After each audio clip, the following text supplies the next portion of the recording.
Hai semuanya, kenalin nama aku Kenny. Kali ini aku bakal sharing ke teman-teman gimana perjalanan aku bisa dapat beasiswa full kuliah ke China. Sebenarnya aku udah pernah bahas tentang beasiswa ini di video aku sebelumnya, cuman karena aku ngerasa video itu kurang lengkap penjelasannya, kualitasnya juga kurang baik, dan masih banyak teman-teman yang nanya ke aku tentang beasiswa ini. Jadi aku memutuskan untuk buat video yang baru lagi yang lebih lengkap dan jelas penjelasannya. Jadi buat teman-teman yang penasaran tentang beasiswa ini, boleh banget tonton video ini sampai habis ya. Oke, jadi beasiswa yang aku dapat itu adalah beasiswa Chinese Government Scholarship atau yang biasa orang bilang itu beasiswa CSC atau CGS. Jadi beasiswa Chinese Government Scholarship ini adalah beasiswa yang diberikan oleh pemerintah China kepada pelajar di seluruh negara untuk dapat melanjutkan studi S1, S2 maupun S3 di China. Beasiswa ini mengcover baik dari tuition fee atau uang kuliah, asrama, asuransi kesehatan, hingga biaya hidup yang bervariasi nominalnya. Untuk S1 akan mendapatkan sebesar 2.500 renminbi atau sekitar 5 juta lebih per bulan, sedangkan untuk S2 akan mendapatkan 3.000 renminbi atau sekitar 6 juta lebih per bulan, sedangkan untuk S3 mendapatkan 3.500 renminbi per bulan atau sekitar 7 jutaan. Untuk bahasa pengantar kuliahnya sendiri, untuk S1 itu diwajibkan dalam bahasa Mandarin, sedangkan untuk S2 maupun S3 itu kalian bisa memilih ingin berkuliah dalam bahasa Mandarin ataupun bahasa Inggris. Untuk aku sendiri, aku merupakan awardee beasiswa Chinese Government Scholarship tahun 2022 kemarin. Dan sekarang aku sedang menjalani masa studi S1-ku di China University of Geoscience Wuhan. Jurusan yang aku ambil adalah International Economics and Trade. Nah, sekarang aku bakal bahas apa aja sih persyaratan untuk daftar beasiswa CGS ini. Yang pertama, pastinya bukan merupakan warga negara China. Yang kedua, berada dalam kondisi kesehatan yang baik. Hal ini nanti akan dibuktikan melalui hasil medical check up yang aku akan bahas nanti. Kemudian yang ketiga, berusia maksimal 25 tahun untuk S1, 35 tahun untuk S2, dan 40 tahun untuk S3. Oke, tadi kan kita udah tahu nih apa aja persyaratan untuk daftar beasiswa CGS ini. Sekarang aku bakal bahas dokumen-dokumen apa aja sih yang diperlukan untuk daftar beasiswa ini. Yang pertama itu ada paspor. Paspor ini penting banget karena kan kita mau kuliah ke luar negeri, pastinya membutuhkan paspor. Buat paspor ini sendiri nanti itu kalian perlu scan bagian halaman depan paspor yang berisikan data diri kalian yang kayak gini. Saran dari aku bagi yang sebelumnya itu udah punya paspor dan paspornya itu udah mau habis masa berlakunya atau udah mau expire, lebih baik paspor kalian itu diperpanjang dulu baru daftar beasiswa ini. Karena lebih baik saat mendaftar beasiswa ini masa berlaku paspor kalian itu masih lama. Lalu yang kedua adalah ijazah terakhir. Untuk ijazah terakhir, jika ijazah kalian itu masih dalam bahasa Indonesia, kalian itu perlu bawa ke penerjemah tersumpah untuk ditranslate ke bahasa Inggris ataupun Mandarin. Tapi kalau sekolah kalian mau mengeluarkan ijazah dalam bahasa Inggris, itu udah cukup, nggak perlu dibawa ke penerjemah tersumpah lagi. Pengalaman aku kemarin, karena aku itu mau daftar untuk S1, jadi ijazah terakhir yang aku butuhin itu adalah ijazah SMA. Aku lulus sekitar bulan Juni tahun 2022, sedangkan pendaftaran CGS itu dibuka di awal tahun, sekitar bulan Januari sampai Februari. Nah, kalau case kalian itu sama kayak aku, kalian itu nggak perlu khawatir. Kalian bisa melampirkan surat keterangan lulus atau surat keterangan akan lulus dari sekolah. Tapi yang perlu diingat, surat keterangan lulus atau surat keterangan akan lulus ini wajib dalam berbahasa Inggris ataupun Mandarin. Jadi kalau sekolah masih memberikan dalam bahasa Indonesia, kalian perlu untuk bawa ke penerjemah tersumpah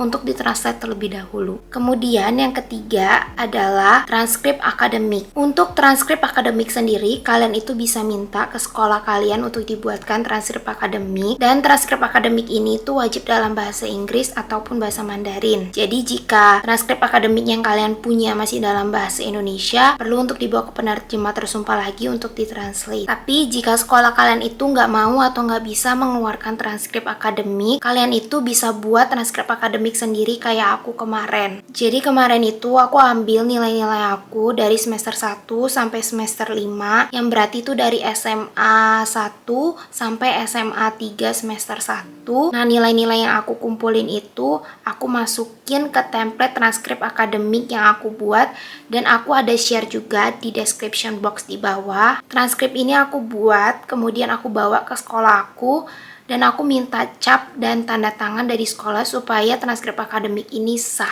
Lalu yang keempat, ada study plan atau research proposal. Karena kemarin itu aku daftar untuk S1, jadi aku hanya melampirkan study plan aja. Untuk study plan sendiri, kalian itu bisa tulis tentang background kalian bisa ceritain tentang tujuan belajar kalian, cita-cita kalian, alasan kalian memilih China sebagai tempat melanjutkan studi kalian, dan lain-lain. Kemudian yang kelima adalah surat rekomendasi. Buat surat rekomendasi sendiri, kalian membutuhkan sebanyak 2 buah. Untuk surat rekomendasi sendiri, itu wajib dalam bahasa Inggris ataupun bahasa Mandarin. Kemarin aku minta surat rekomendasi dari 2 guru SMA aku, yang satu dalam bahasa Inggris dan satu lagi dalam bahasa Mandarin. Kemudian yang keenam adalah sertifikat bahasa.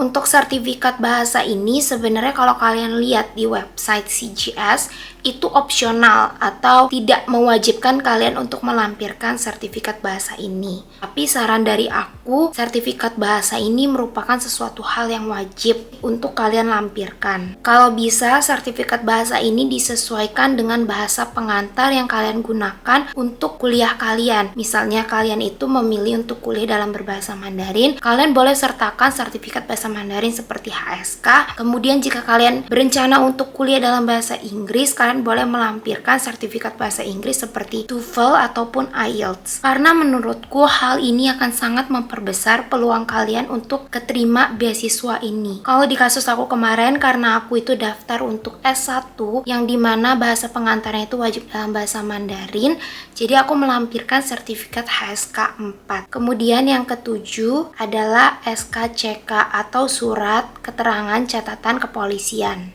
SKCK ini simpelnya adalah bukti bahwa kita itu merupakan orang yang baik dan tidak pernah melakukan tindakan kejahatan kriminal. Perlu diingat, SKCK ini hanya berlaku selama 6 bulan. Jadi bagi kalian yang membuat SKCK, bisa disesuaikan dengan tanggal kalian apply beasiswa ini. Nah, untuk SKCK ini kalian itu bisa dapatkan baik di Polda, Polres, Polsek, maupun Mabes Polri. Kalau kasus aku kemarin, karena kebetulan aku itu tinggalnya di Jakarta, jadi aku memutuskan untuk membuat SKCK langsung di Mabes Polri. Jadi sebelumnya aku itu ke Polres dulu untuk melakukan perekaman sidik jari. Setelah aku mendapatkan hasil rekaman sidik jari itu, aku baru ke Mabes Polri untuk buat SKCK-nya. Tapi bagi kalian yang mungkin tinggalnya di luar Jakarta dan terlalu jauh untuk ke Mabes Polri, kalian juga bisa dapetin SKCK ini dari Polsek, Polda, ataupun Polres setempat. Karena aku punya teman, kebetulan dia itu tinggalnya di luar kota Jakarta, jadi dia itu hanya meminta SKCK itu dari Polres setempat. Dan juga kebetulan ada temen aku yang dia itu tinggalnya di Jakarta, tapi dia buat SKCK-nya itu nggak di Mabes Polri, tapi di Polda. Jadi dia itu langsung melakukan rekaman sidik jari sekaligus buat SKCK itu langsung di Polda. Nah, untuk apa aja sih persyaratan bikin SKCK dan berapa biaya yang diperlukan untuk bikin SKCK, kalian boleh langsung ke website Polri yang akan aku taruh linknya di sini ataupun di description box. Kemudian yang ke-8 adalah medical check up. Untuk medical check up ini kalian itu perlu download form khusus medical check up yang udah aku taruh di description box juga. Nanti form itu kalian bawa ke rumah sakit untuk kalian lakuin medical check up sesuai dengan form medical check up tersebut. Untuk rumah sakitnya sendiri tidak ada ketentuan mau rumah sakit swasta ataupun pemerintah. Yang penting mereka bisa memenuhi semua cek yang dibutuhkan di dalam form itu. Untuk harganya sendiri pastinya bervariasi, dan menurut aku kayaknya kalau misalnya rumah sakit pemerintah itu harusnya lebih murah dibandingkan rumah sakit swasta. Kalau kemarin aku itu ke Siloam Hospital Kebonjeruk karena mereka itu udah ada paketnya. Paket yang aku ambil itu adalah paket pre-study screening Beijing. Untuk harganya sendiri aku itu kemarin kena 962.000. Dan yang perlu diingat, medical check up ini juga hanya berlaku selama 6 bulan. Jadi kalian bisa sesuaikan dengan tanggal kalian apply dan juga melakukan medical check up tersebut. Kemudian yang terakhir adalah ID foto. ID foto ini juga nggak kalah penting. Biasanya kalau kalian ke tempat foto, kalian itu cukup bilang mau foto untuk visa China. Orang-orang pas fotonya sendiri mereka itu udah tahu ukuran dan ketentuan-ketentuan foto tersebut. Saran dari aku itu cuma satu, kalau kalian pas foto itu usahain jangan pakai baju putih karena kalian akan foto dengan latar belakang putih. Selanjutnya, karena kita udah tahu persyaratan apa aja untuk daftar beasiswa CGS beserta dokumen-dokumen yang diperlukan, aku bakal bahas gimana caranya untuk apply beasiswa ini. Untuk daftar beasiswa CGS ini ada dua jalur yang paling familiar dan paling banyak orang daftar, yaitu jalur tipe A dan jalur tipe B. Apa sih bedanya jalur tipe A dan tipe B? Jalur tipe A itu melalui Kedutaan Besar China di Indonesia, sedangkan jalur tipe B itu langsung ke universitas yang dituju. Jadi dokumen-dokumen yang tadi aku udah sebutkan itu semua kalian scan jadiin PDF, kalian upload ke website CSC. Websitenya itu ini, atau aku ada taruh juga di description box di bawah. Nah, selain upload di website, kalian itu juga perlu mengirimkan dokumen-dokumen ini secara offline. Jadi buat yang daftar tipe A, kalian itu perlu mengirimkan semua dokumen ini ke Kedutaan Besar China di Indonesia. Sedangkan yang daftar tipe B, kalian itu perlu mengirimkan dokumen kalian itu langsung ke universitas yang kalian tuju. Ya, bener banget, kirim ke China langsung. Kalau case aku kemarin, karena aku daftar itu di masa pandemi, jadi baik jalur tipe A maupun jalur tipe B semuanya itu hanya dikirim secara online. Jadi cuman perlu upload di website CGS aja. Nah, untuk tahun ini karena pandemi itu udah mulai turun, aku nggak tahu apakah dokumennya itu harus dikirim secara offline kembali atau tetap hanya melalui online aja. Nah, itu kalian perlu cari tahu ketentuan pengiriman dokumen untuk daftar beasiswa yang sekarang. Satu hal yang penting bagi yang daftar beasiswa CGS tipe B, itu kalian perlu baca baik-baik di website universitas yang kalian tuju. Karena berdasarkan pengalaman aku kemarin, ada beberapa kampus yang hanya perlu untuk daftar beasiswa tipe B di website CGS aja, tapi ada juga beberapa kampus yang memerlukan untuk daftar di website CGS plus daftar di website kampus tersebut. Jadi lebih baik kalian make sure dulu persyaratan-persyaratan dari kampus tersebut. Oke, jadi itu aja sebenarnya untuk cara apply-nya, nggak susah. Jadi aku bakal sharing sedikit perjalanan aku daftar beasiswa ini kemarin. Jadi sekitar bulan Juni 2021, aku itu melakukan tes HSK 4 dan hasilnya keluar sekitar 10 hari setelah aku tes. Dan setelah hasil tes HSK aku keluar dan aku lihat bahwa nilai aku lolos, aku mulai nyicil bikin study plan. Lalu di pertengahan bulan November, aku perpanjang paspor lamaku karena kebetulan paspor aku udah mau expired atau udah mau habis. Di bulan November ini juga aku nyelesain dokumen-dokumen yang berhubungan sama sekolah aku, kayak recommendation letter, transkrip akademik, surat keterangan akan lulus aku, dan lain-lain. Lalu di bulan Desember, aku mulai urus SKCK dan melakukan medical check up. Kemudian di Januari 2022, semua dokumen aku udah selesai. Karena kebetulan kemarin pendaftaran CSC itu udah dibuka di bulan Januari, jadi aku langsung apply bulan itu juga. Untuk beasiswa CGS kemarin, aku itu daftar di tipe A dan tipe B. Namun sayangnya di tipe A itu aku nggak keterima. Dan untuk tipe B adalah tipe yang aku dapat sekarang. Aku lupa persisnya tanggal berapa aku keterima beasiswa ini, cuma seingat aku sekitar bulan Mei 2022 aku itu dapat email dari universitas tersebut bahwa aku tuh telah masuk ke nomination list. Cuma setahu aku mungkin nomination list ini belum pasti karena aku masih dapat kayak semacam tes gitu. Tesnya itu adalah tes bahasa Mandarin sekaligus tes matematika dalam bahasa Mandarin. Kemudian aku juga disuruh untuk mengirimkan video perkenalan menggunakan bahasa Mandarin.